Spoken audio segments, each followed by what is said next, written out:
We've been culturally trained to believe that when something feels bad, when something triggers us, it means that the problem is external, with the world, with the situation, with the conversation, with the person. But the truth is, if everything offends you, if everything triggers you, if everything upsets you, everything might be controlling you because you gave your power away.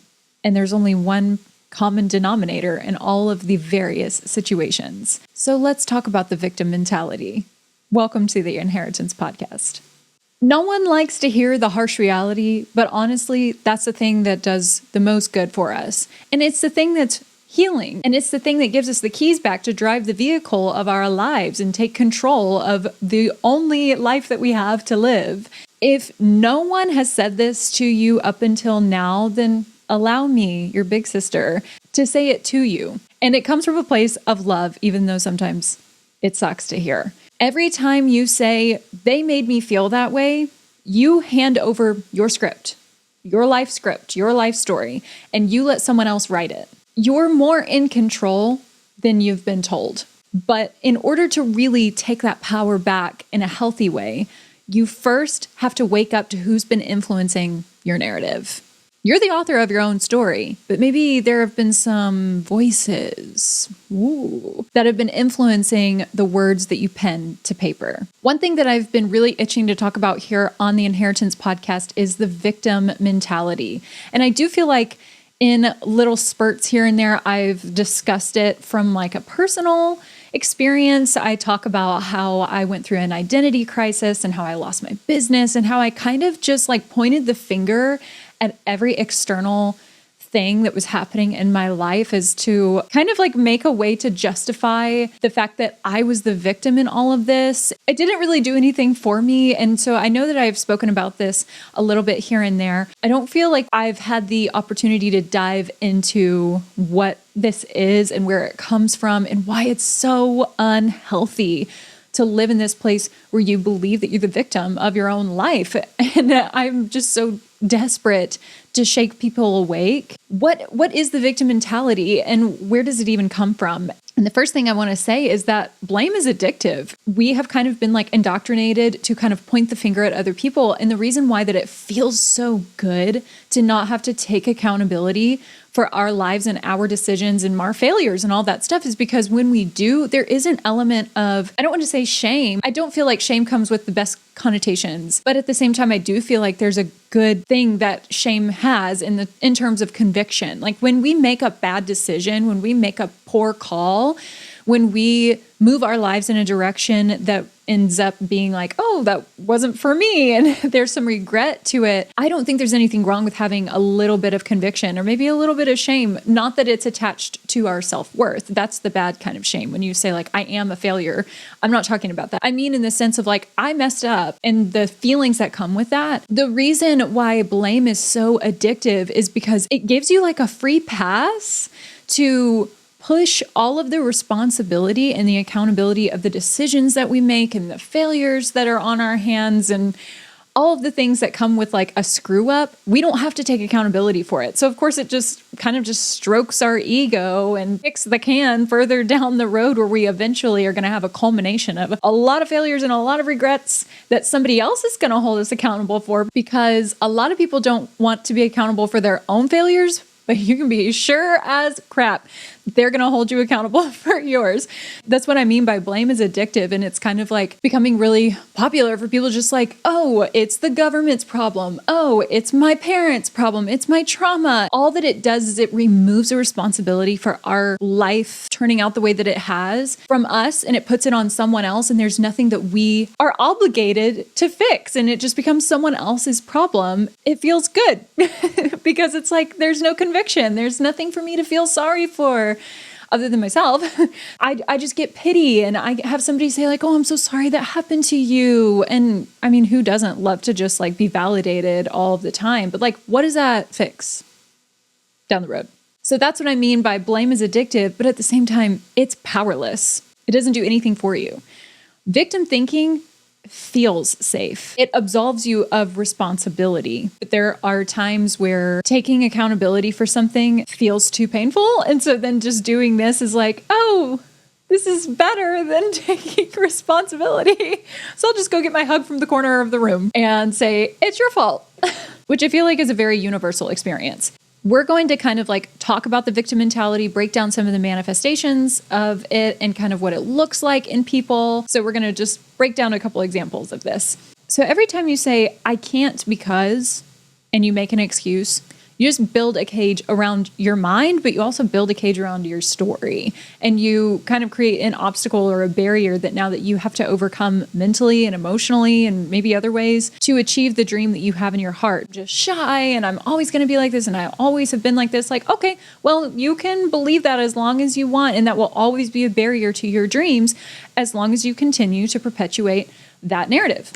Look around. Are your influences empowering you, or are they enabling your excuses? So maybe you're making excuses and you're saying, oh, I'll always be this way and I can't do this. And oh, it's my parents' fault and I just have trauma. And what are the people around you saying? Because that can also cause the victim mentality to kind of attach itself more and put down deeper roots. So one thing that I want to say before I move on is we don't just inherit trauma, we inherit belief systems. If yours is built on blame, you won't get far.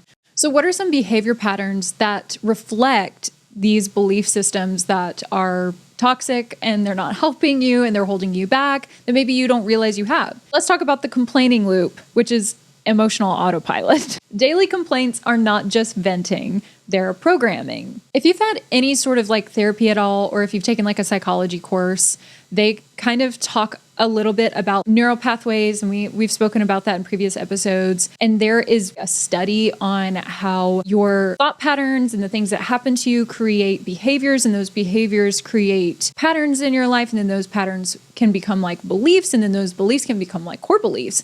Really evaluating like what it is that you actively participate in, speaking out loud and thinking, even on like a really low level. Like if you just have a bad day at work and then you come home and you vent about that and you say like, oh, I hate my boss and I just wish like things were better. And then you're just focusing so much on like the negative for that day.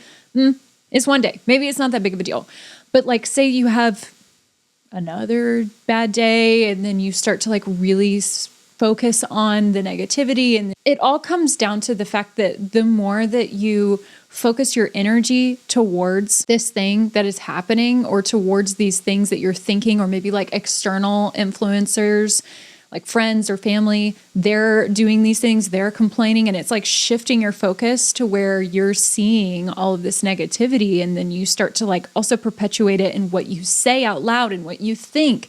And then it becomes a behavior pattern that, okay, well, every day I come home from work because it's I'm just going to sit here and have my venting session. There's a lot of things that we think are not like a big deal that like as we participate, even in the way that we think being negative, or even just the expression of those negative things, like the more that we do it, the more that our body becomes accustomed to that way of thinking, that way of behaving, to where it becomes like a pattern in our life and a belief that we have. The more that you focus on things, the more that you tend to like center your beliefs and your thoughts around these types of things, and that becomes true for you.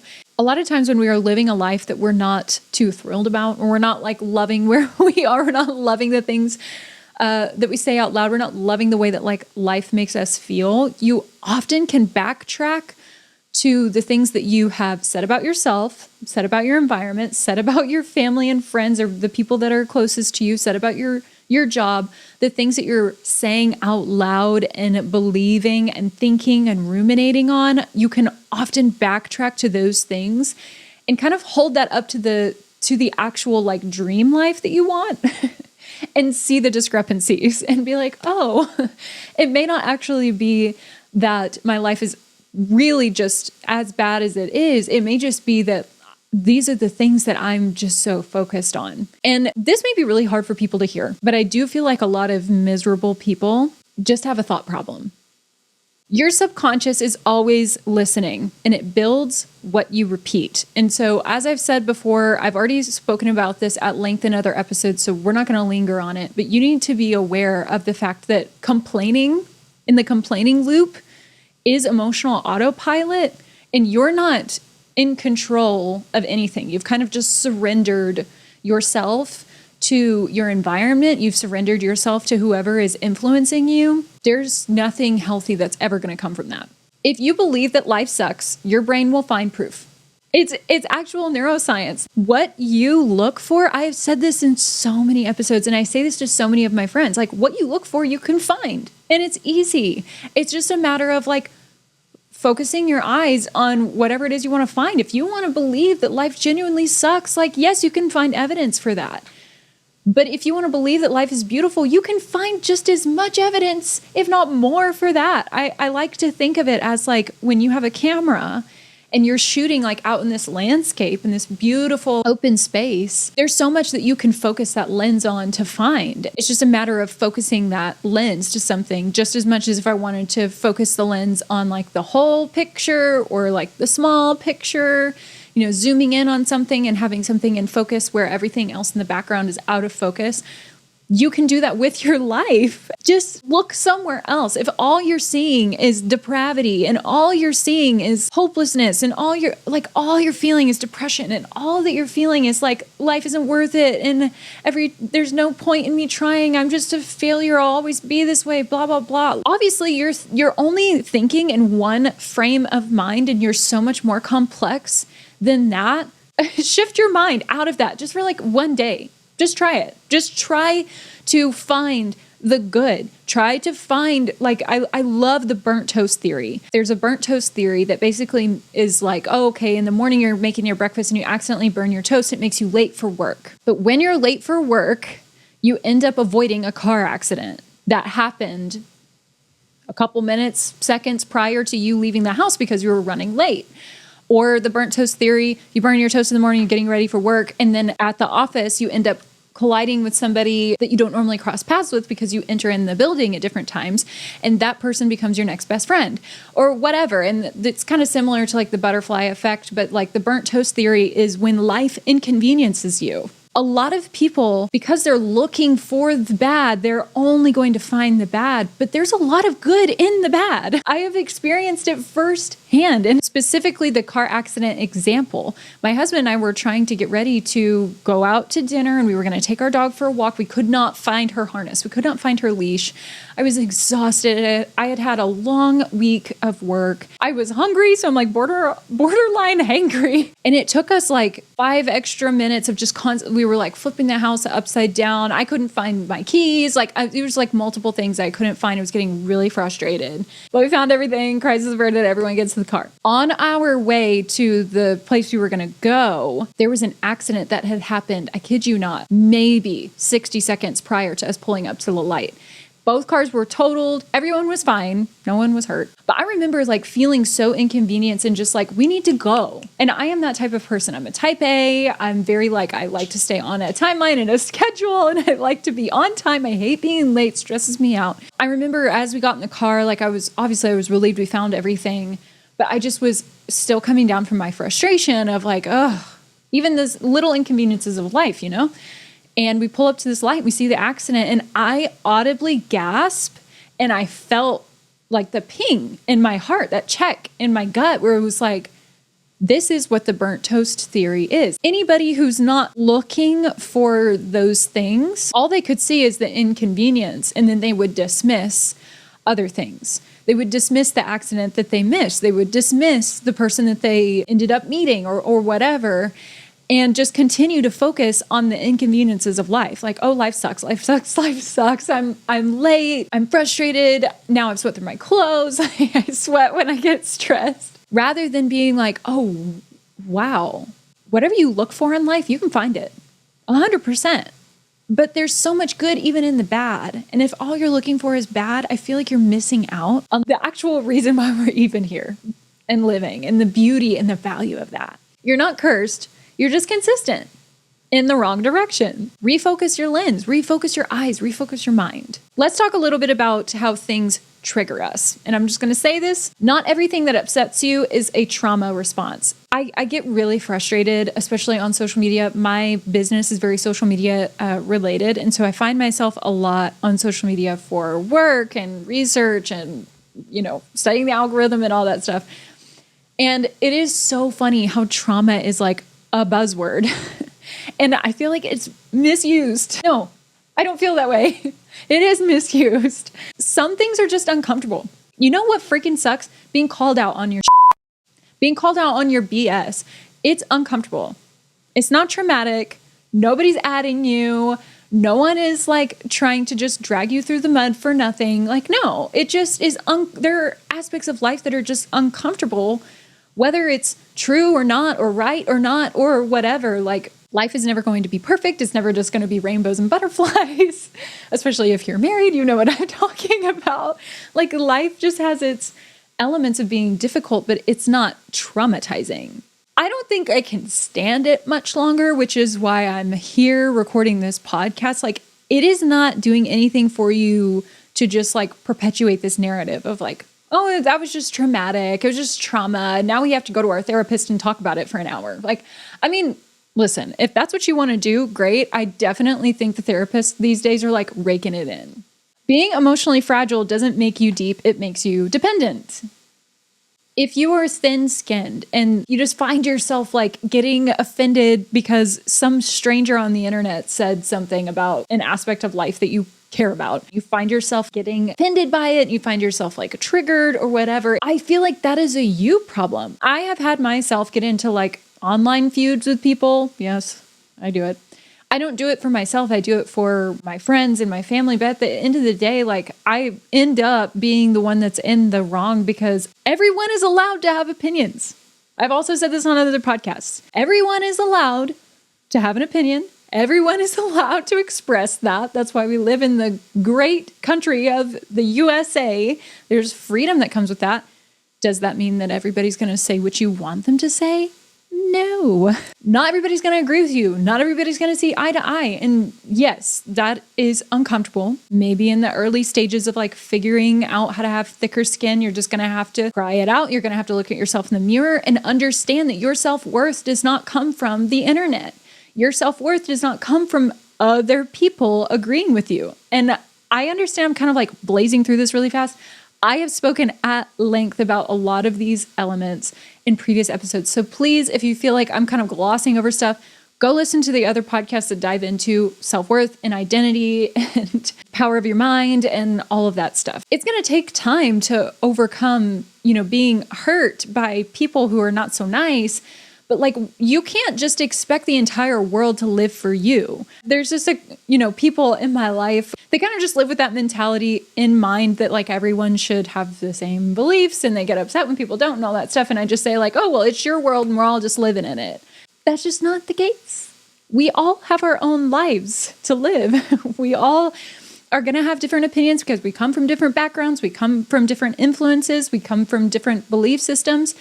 And I really hope that as we learn to get thicker skin and rub shoulders with each other, that we can all start to meet in the middle and have more of a united front. But that is never going to happen if we alienate ourselves from people who have a difference of opinion, who have a difference of mentality. And if we seek to control the narrative for everyone else but ourselves. Because really and truly, the only person that we can control out of all that is us.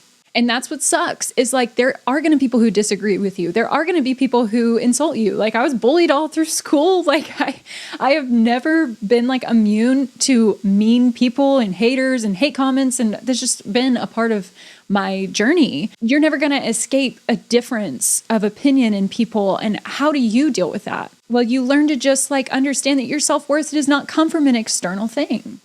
Your value should never be in that. If it is, that may be the reason why you find yourself being offended. You need the world to look a certain place in order for you to feel secure. And that's just not how it's ever going to work. The world has ebbed and flowed for as long as I've been on this earth. And as long as my friends and my family have been on this earth, it has always ebbed and flowed. It has never been exactly the same. There has been conflict. There's been disagreements. There's been war. There's been turmoil. It's never going to be everyone's perfect paradise. And so we have to learn to find security within ourselves and stop being codependent on our social media feed to be exactly the way that we've curated it, and this whole like, oh, I built this FYP brick by brick just to be able to be exactly what I want. And that's great. I love that like the algorithm learns our preferences. That's not the real world. You're going to rub shoulders with people who don't like you.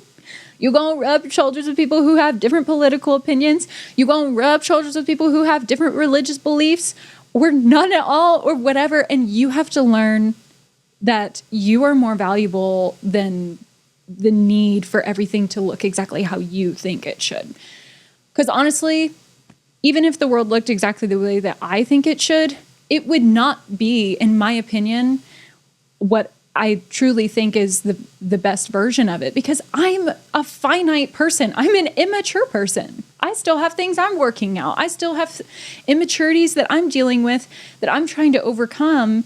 And if I were to project that onto society and say, oh, well, what I think right now in year 28 of existing is how the world should be, like, I'm not entirely sure that it's what it actually should be. The world is not and should never be just like a bunch of robots who all like echo what I need it to hear because I get my security from everyone else but myself. Come on, guys. Ask yourself, who benefits from me being offended all the time? No, go ahead and ask.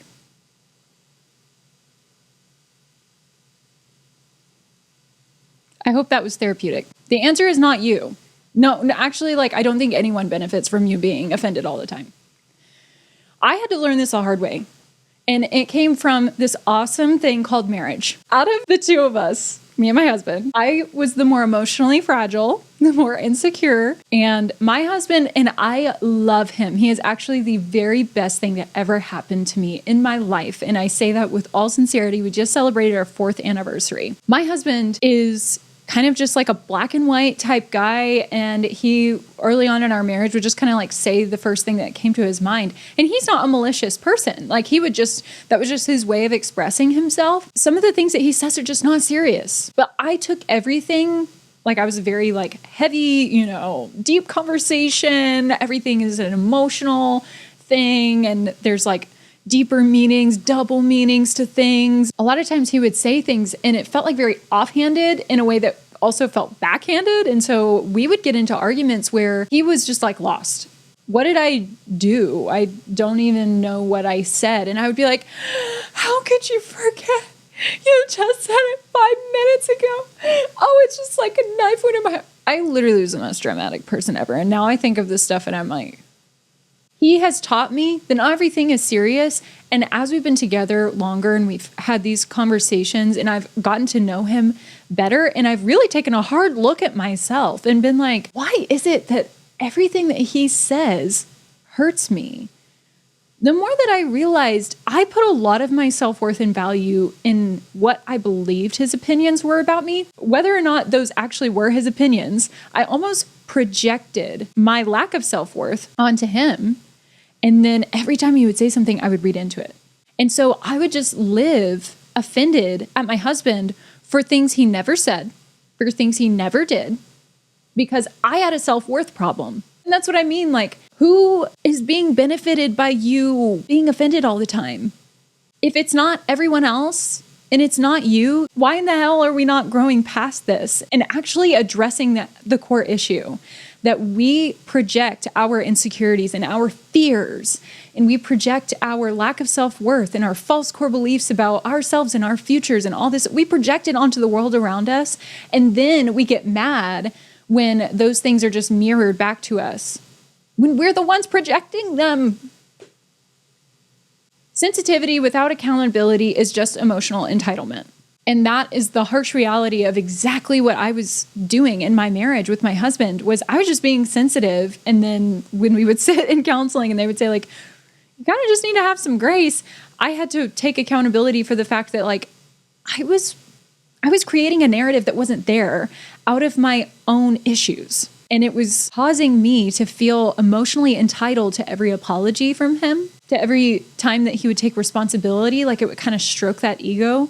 Was I growing and becoming a better wife? Absolutely not. So emotional entitlement is not doing anything for you, and being thin-skinned is not doing anything for you. As you are taking a good long look in the mirror and you're kind of like thinking about this podcast and you're thinking about what you believe about yourself, I also want you to do another thing. I want you to audit your influencers. And I want you to ask yourself the question, who is speaking into my life right now? Are your favorite creators, podcasts, or TikToks preaching resilience or recycling pain? What are the things that you're putting in your mind and your body when you're just like on your own? If you're working out and you're listening to music, if you're listening to podcasts, your favorite social media people that you follow, what is it that they are saying? I'm seeing a lot of people kind of point this out on social media that influencers are bought and paid for. And a lot of times if there's like a big issue, they will come out and talk about their point of view on something, especially if it's political. And I'm not going to get political on this podcast, but there are a lot of people, especially in the creator industry, who don't know you and they don't care about you. They care about themselves. They are bought and paid for. It's coming from someone else, but it's masked as them. And so when I ask you, what is it that you're putting into your mind, and are you being strategic about those things? Or are you just kind of like passively accepting whatever it is that comes your way? You might be like deceived. I don't really know how else to say it, and I know that that's going to sound like super harsh, but if you are not like thoughtfully crafting whatever it is that you want to believe about your life and believe about your future, and if you want to believe that you're a victim, I mean, you have every right to your life. I don't want to believe that. And so I don't want to listen to influencers who are only going to strip me of my power, make me bitter about life. I don't want to listen to people who are only going to point the finger at the world around them and they never take accountability. I don't want to be that person. And so I don't follow those creators. I don't listen to those podcasts. And I make sure that the music that I listen to is not just somebody who's like a doormat to life. I just won't do it. Those things will only echo the narrative that you are writing. That it's only going to echo the story that you're writing for your life. And so if you are not happy with where your life is in this point in time, if you don't like the person that you've become, if you want to change in any way, I would 100% have you start here. What songs are you listening to? What podcasts are you listening to? What TikToks are you reposting? And what creators are you following? And what are they saying? And look at that. Is this the person that I am currently? And if I'm unhappy with that, then maybe this is something I need to change. Listen to empowering things. Listen to things that are going to challenge you. Yeah, maybe it's not going to be as ego stroking and fun, but if you're listening to this podcast, then like, I don't think you're just looking to have fun in life and like bide your time and die at 80 and have nothing to show for it.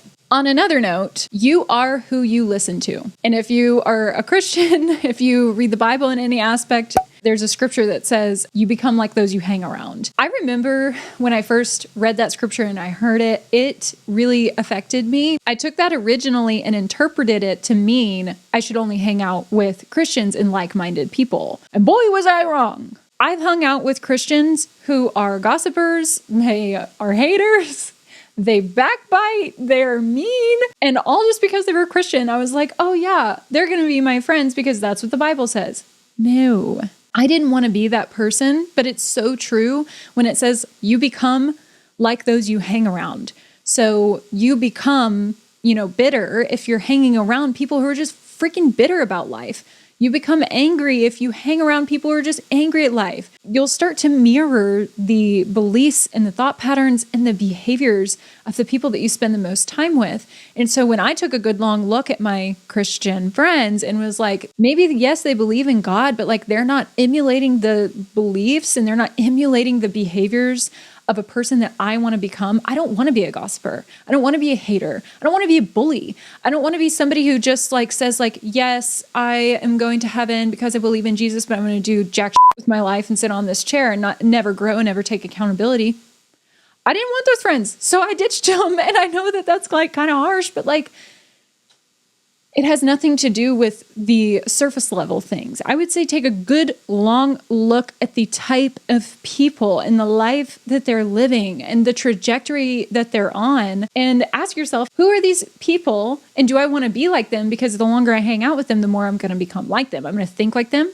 I'm going to believe like them and I'm going to act like them. There's science to back that. I mean, even in my experience, there were people I ended up hanging around that I did not like their behavior. I did not like the way that they spoke. I did not like the way they carried themselves. And I made them my friends and I emulated those things. And it took a slap in the face of reality to realize, oh crap, I've become the very thing that I hate. So, who are you listening to? Who are you hanging around? What are they teaching you to normalize? What are they desensitizing around you? I had a lot of morals and I had a lot of standards in my life that I said, no, these are my hard no's. These are my absolutely nots. And the more I hung around with those people, the more desensitized I came to it, the more that I compromised, and the more that I became less like myself, less than who I believed I actually was. And it took me making that change. Many voices online are echo chambers for victimhood dressed as vulnerability. And I've pretty much already said this. I don't think that the majority of creators are genuine. I think a lot of them are bought and paid for, especially if they're like at influencer status. If all you're ever doing is cultivating your entire belief system, your entire essence around an outside source, especially if it's on social media, I really think you need to go touch grass. To piggyback off of what I just said, let's talk about being chronically online, doing work in social media. I love all of the Gen Z phrases that are coming out. I really think Gen Z is super witty. I spend a lot of time on social media cackling. Nonetheless, there are people who are chronically online.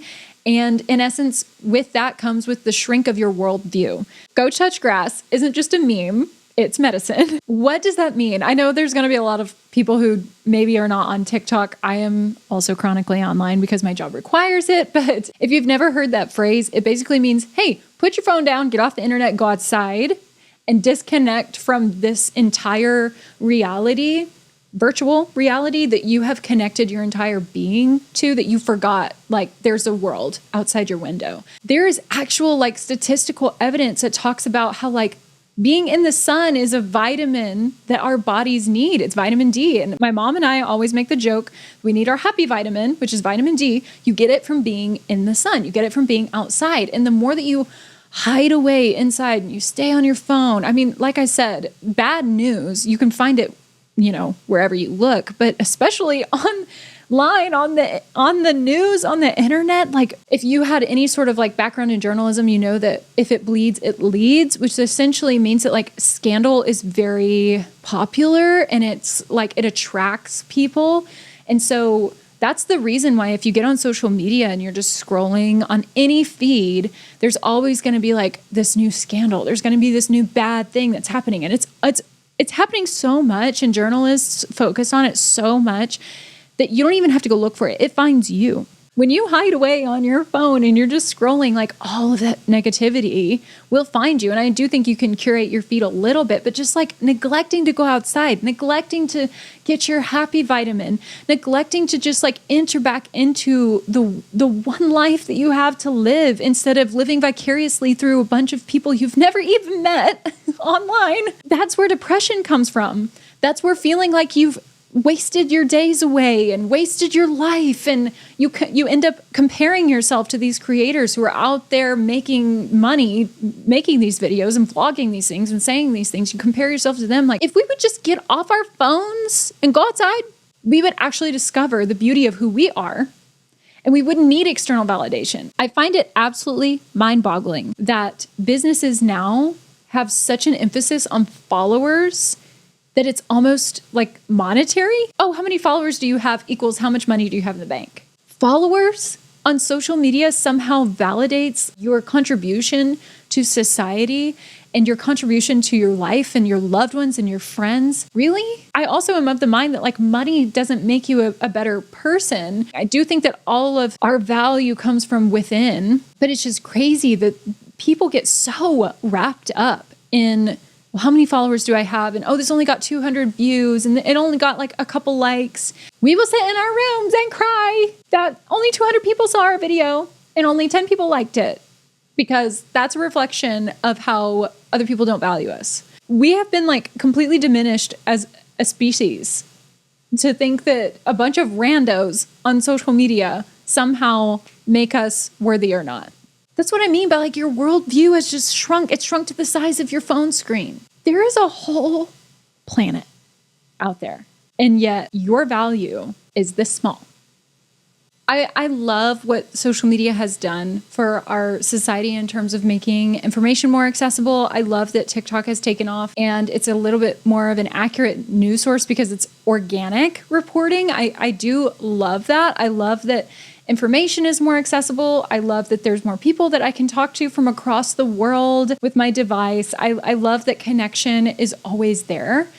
But at the same time, with the rise of social media and connection, you're going to have the rise of voices. You're going to have the rise of different opinions, and you're going to have the rise of people who maybe have a different worldview than you. And what I've noticed is that it's become really popular to perpetuate being depressed and like celebrate sadness and celebrate the victim mentality. And that being shared a lot can kind of minimize your reality. And if the more that you spend time listening to these things and the more time you spend just like on your device in general, the more that you're going to minimize your reality and that you're going to listen to those things and focus on those things. And it's just really something that you should be aware of, that like it's just with the rise of connection and social media that has kind of amplified the victim voice because it's made all voices more accessible. And there's just a shift in our culture where people just love to complain on the internet. They just love to put their camera up and cry. They love to boohoo and they love to just take a giant crap on life. And it's popular. I think at some point it was funny and now it's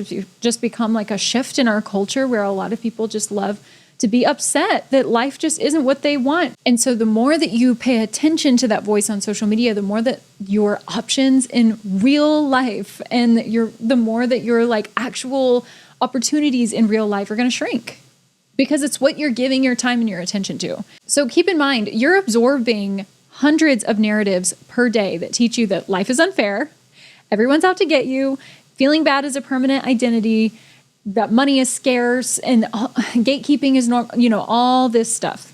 We've replaced personal responsibility with viral validation. Just like I said before, like all of our personal self-worth and our confidence has been completely stripped away from us and it's all been set on the shoulders of the online community. And in my opinion, you can't trust them. Like I do not trust the internet with the ability to steward my value. Number one, they don't know me. They don't care. Like this is the one thing that you learn in marketing when it comes to social media is no one gives a flying flip about what you have to say until you speak to them. That's the magic of social media is like stroking the other person's ego. But if you're expecting someone else to come to you and validate you, like it's just not going to work because nobody cares. Nobody freaking cares. That is the harsh reality of living your life and your world expecting everyone to care for you because it's just not going to happen. It's the ugly truth. But the more that you can realize that and the more that you can accept that, even though it is not fun to hear, the more that you can take responsibility for yourself and you can take care of yourself and love yourself and you can go to therapy and you can get healing and you can go touch grass and you can get your happy vitamins because no one else is going to come do it for you. You are the only person who can change the narrative and change your story. Now we've got an entire generation of people who feel seen but never get free. We have the virality, we have the viral counts, and great, yeah, you have eyeballs on you. But like there's nothing healing that is coming from that. In fact, I think there's a lot more toxicity. I think there's a lot more brokenness that's being perpetuated. Like I said, we're just kicking the can further down the road as we point the finger at everyone else and we get on our phones and we record how the world is terrible and we complain and literally use Facebook as our personal diary in the hopes that like, oh, if it resonates with someone, they'll share it and I'll get comments and then I'll feel better about having this opinion about life. And yeah, you got attention, okay? Did it help you? Did it make you a better person? Did you grow up? Did you contribute anything to society other than your foul language, bitterness, and resentment? This is so popular to do.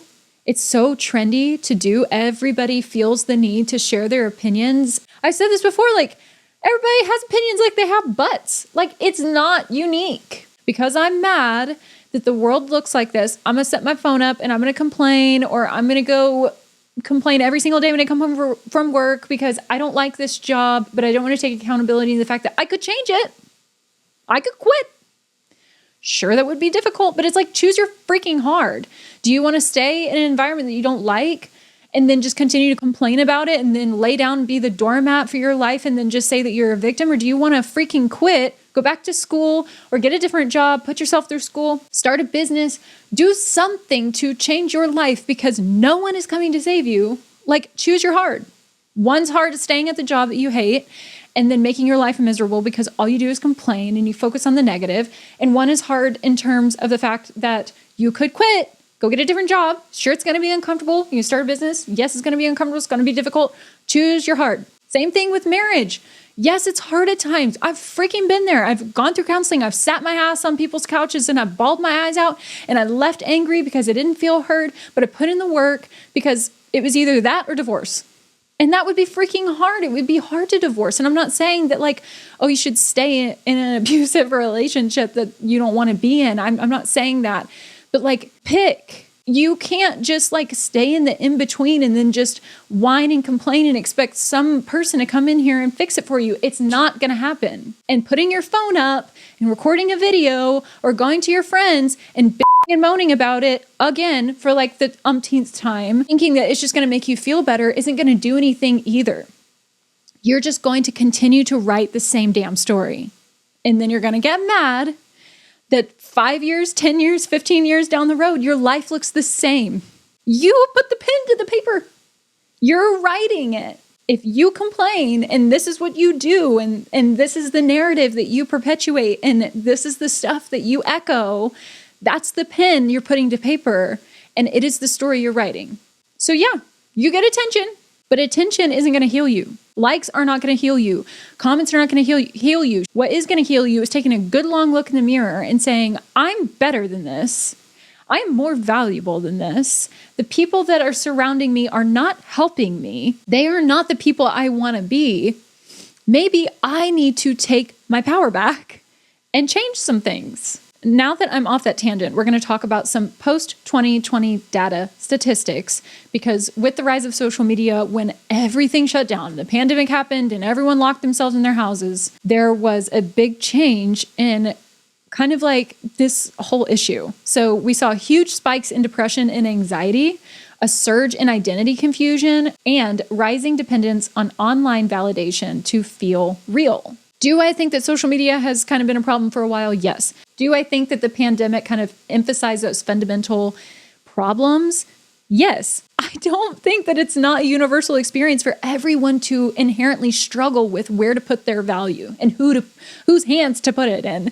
I think a lot of us don't understand that that's our burden to bear. That's our responsibility. And I don't know if it's because we're not taught these things. I don't know if there's just confusion, but a lot of us try to just put it in, someone else's hands and hope and cross our fingers that like people are going to take care of us. And one day we're going to wake up and feel like $1 million and we're going to be super confident and we're going to, love our bodies and we're going to love the way our voice sounds and we're going to go chase our dreams. If we put this in the hands of someone else, and I can guarantee you it is never going to happen. Never. But when we locked ourselves in our houses and all we had was social media, there was a rise in this whole idea even more. It was all we had. We didn't have each other. We didn't have our friends. We didn't have our families. We couldn't see each other. We couldn't gather. All of this confusion just amplified, and the depression, the anxiety, we were glued to our devices because that was the only way for us to connect with each other. And when we connected with the people that we loved online, we got connected to other people, and then it just like grew and grew and grew. But I just want to say, like, this is a universal experience for everybody. I think that there are a select few people who experience this and they never confront it, and they become people who always battle the victim mentality and they adopt it and they live by it and they find only the bad and they whine and complain. And to be honest, I think the majority of people just don't want to be around those people. If you find yourself being that person, if you find yourself being somebody that you don't have a lot of friends and you don't have a lot of people who want to hang around you because of this issue, I want you to know that it's okay that you are realizing this. And it's okay that you have experienced this. Everybody has. I've done it so many times. I have walked many seasons just angry at life, angry at the world, angry at everyone else. But the more that you do that, the more that you become someone who isn't fun to be around. Like I said, I do think the majority of people who adopt this mentality are pretty miserable. They used to have this skit on SNL called Debbie Downer. And if you have watched SNL at all, you know what I'm talking about. But it would just be like, they would be having a birthday party and they'd be celebrating. Everybody's having a good time. And then in comes Debbie Downer and she would say like, oh, Uncle Sam died today. And then it would just dun, dun, dun, dun, dun. You know, like she just brings the mood down because she's a Debbie Downer. I just think that a lot of people who just perpetuate the victim mentality, like they find ways to find more negativity to complain about because for whatever reason it feels good. But it makes you a miserable person and nobody wants to be around a Debbie Downer. Like life is hard enough as it is. So being somebody who only perpetuates the negative and only sees the bad and only complains and is only ever frustrated because you refuse to take accountability and focus your own lens, your own mind on the right things, you're going to become the Debbie Downer of your friend group. And I do think that not a lot of people want to be friends with those people. Only like-minded individuals who also perpetuate the victim mentality, they love to just complain with each other. And so if you are not this type of person or you find yourself becoming, this person and you have friends who are like this, I need you to realize a lot of them are only friends with each other. And that's all I can really say on the matter. But if you are struggling with this and wrestling, with this ideology that you don't like and you feel icky about life, you don't like that you're so depressed, I mean, at least you're here and you can change tomorrow. You can just filter what it is that you're listening to, and you don't have to be ashamed so much that you never confront this. I want you to know you're not mentally ill. You're emotionally malnourished. Scrolling isn't feeding you. Listening to the music isn't going to feed you. And those podcasters, those same influences are not going to feed you because they haven't. They haven't up until this point. You're finally realizing I need to change this aspect of the way that I'm thinking. And it's just because you are starving for the life that you haven't lived, the life that you haven't been receiving from those voices. Understand, this is a universal experience for everybody. We all have to confront this monster. You can see your life exponentially grow no matter how old you are. If you're still alive, then you're still alive for a reason. And you can change tomorrow. Just don't adopt the mentality that something's wrong with you. Nothing's wrong with you. We're going to do a reality check, and I want to echo the fact that you are the author of your life. The hard truth is that if you don't like your life or your emotions or your outcomes or your behavior, or maybe you have this cyclical pattern that you repeat. I've talked about how I had a dating problem in my life. I had a friend problem in my life, and I would just repeat that cycle. If you see cyclical patterns in your life that you're like, why can't I overcome this? Why can't I stop doing this? Understand, you can change them.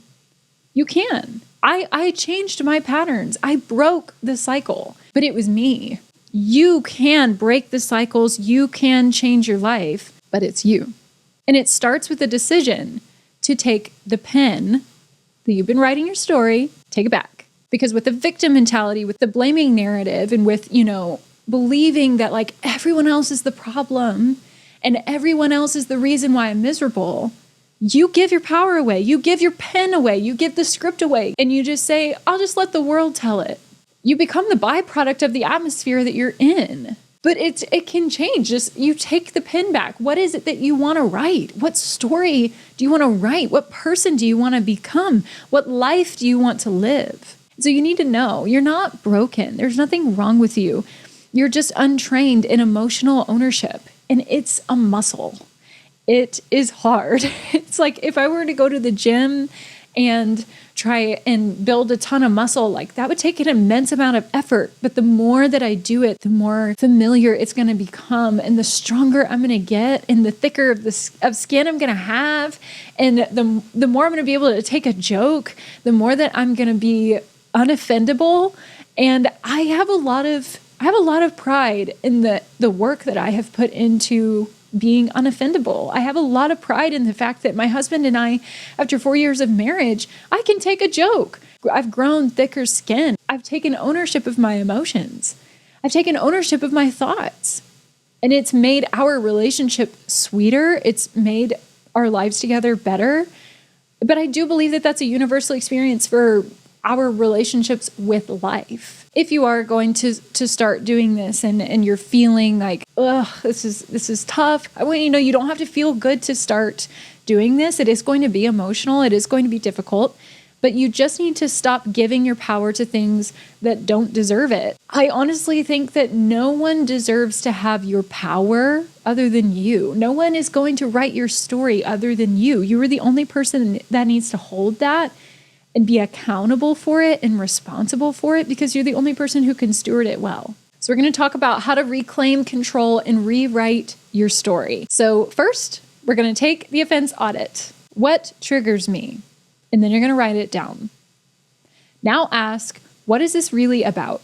I remember some ladies talking about like when they would walk into a room and they would see like two women talking, they would automatically assume that those women were talking about them, and then they would get angry because they were just making an assumption and projecting that onto those women, and then they would get offended. When we talked about it, we were like, what is this really about? It was about our own insecurity of like, I don't like myself, and there's this aspect of myself that I'm wrestling out and working out.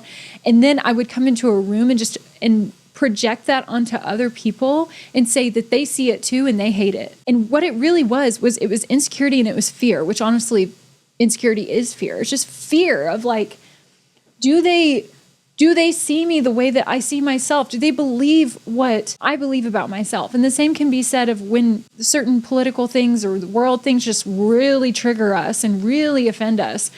And it's just fears, like fear that the world is not what I want it to be and that it never will be. A lot of it can be like fear of the unknown. Like if there's somebody who's in office right now that you're not liking, it's like, well, what is the world going to look like after this next election comes around? Are we going to have to deal with the damage, and we got to stop it and all this? And some of it can be a control thing. Like, oh, I just need to be in control in order to feel secure in my life. You need to answer that question, and you need to be brutally honest with yourself.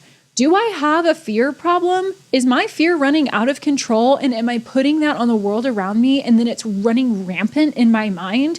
Do I have a control problem? Do I feel the need to control what other people think about me and what other people do with their time and who other people vote for, how they celebrate, certain things and what they say and do I have a control problem?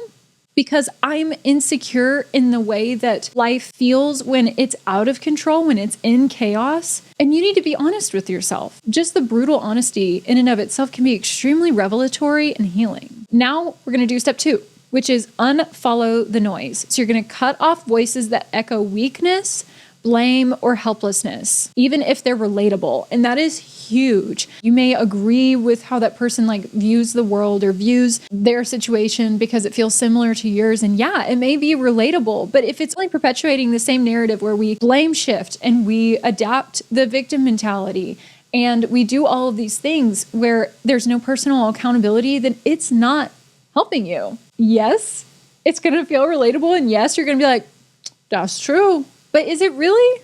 Is it really true? Or is it just what you believe right now because you don't have the tools to make it better? I'm a big Taylor Swift fan. I love her music. I love the way that she writes. I think she's extremely phenomenal in her lyricism. And I was going through it. I was in the trenches last year when my business kind of fell apart. And around that time, she released the Tortured Poets Department album. And when I say that I felt so seen, I felt that she was literally reading my diary. Her words were just speaking to my heart. And it felt like I was being related to in a time where I was alone, both physically and mentally. I felt very alone. And so I streamed that album. I know every word to every song. That album specifically was really timely and I loved it.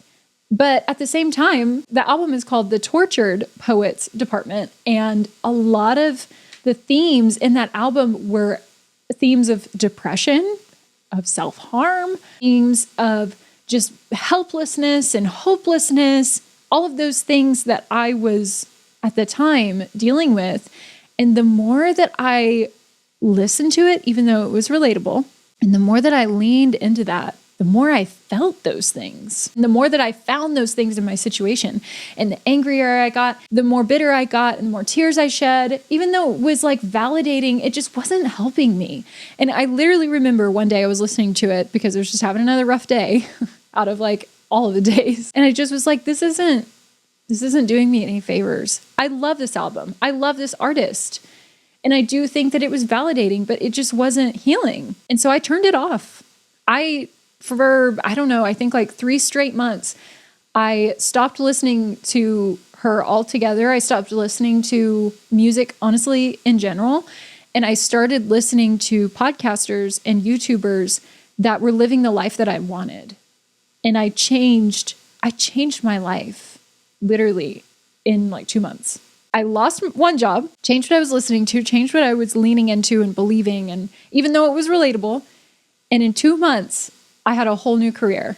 When I say you can change your life, like I mean it. And I'm speaking from experience. Number 3, we're going to touch grass. Literally, go outside. The internet is not your therapist. Go outside, go talk to a real person with emotions who can look at you eye to eye and walk you through things. And understand that real life builds resilience. Stop running from your problems. Stop numbing your pain with your phone, with your device, with the, internet and your TikTok For You page that you've built brick by brick, and go deal with it. Go cry it out. Go to therapy. Pick your thoughts apart. Figure out where everything is coming from and stop kicking the can further down the road. Number 4, train grit, not just self-awareness. Knowing your issues is step 1. Choosing different behavior is step 2. I know I have this problem. I know I have a shy problem. I know I have an insecurity issue. I know. Like, yes, admitting you have a problem is step 1 to healing, but it's just step 1. There's more steps. Otherwise, it would just say admitting you have a problem is the step. Confront your stuff. Take accountability. Work the muscle of owning your shit. You'll thank me later. Number 5. Own your inputs. Your life is a reflection of what you allow in it. So choose the voices that challenge you, not coddle you. Not just unfollowing creators. When I say choose your voices, choose your friends, choose your spouse, choose who you're dating, choose or change. If you have friends that are like, they have nothing to show for their life and you don't like that and you want to break this cycle, if they're living in the cycle you want to break, change your friends. If you are dating someone who is not on the path of life that you want to be on, break up. It's hard to be around people who just perpetuate the cycles that you want to break, and it's hard to leave them behind. It's hard to break up with your boyfriend or your girlfriend. It's hard to break up with friends, but it's also hard to stay put. So what's more worth it to you? Because nobody else is going to do it for you. They're not going to change for you. People don't do that. People don't change for other people. You might think they do. Hollywood will tell you that. Magazines will tell you that. They will tell you, oh, they will change for you. No, they freaking don't. And I know if I were to say, oh, would you change for me? No, you ain't gonna do that. Change for yourself. Be selfish. Cut people off if you need to. Break up with your boyfriend or your girlfriend. Break up with your friends if they are not willing to change and they're not the people that you want to be friends with, or you can still be friends from a distance or whatever. I'm not trying to say like, oh, just cut people off for the hell of it. Like, no, you have to choose who you allow to have input in your life, not just from a digital world, from real life, real mentors, real influences, real people to bear witness and hold you accountable and push you. If your current circle is not like that, change it. You are not the trauma that happened to you. You are not the system you were born into. You are not the feelings that try to rule you. You are the author. What offends you controls you until you decide to stop being controlled. And if your whole world feels like a problem, maybe it's time to take a look in the mirror, log off your device, and go touch some grass. Your world is so much bigger than even you can imagine. Life has endless opportunities waiting for you to go and knock on the door. Life and all of what you can become, but it starts with what you believe. You are not subject to the things that you think control you. And it's just a matter of taking the pen that you've given away, taking it back, and putting to paper the life that you actually want. Let me know down in the comments if there's anything else that you would like me to talk about in future episodes, and leave me a like on this video and this podcast. And if it resonated with you at all, share it with somebody who is walking in the same path and maybe dealing with similar issues to encourage them and know that they're not alone. I can't wait to see what all you dream of when you put pen to paper and thinking up the life that you could have and the person that you could become and where you could go, because you are the author of your story, and I cannot wait to read it. I'll see you next time.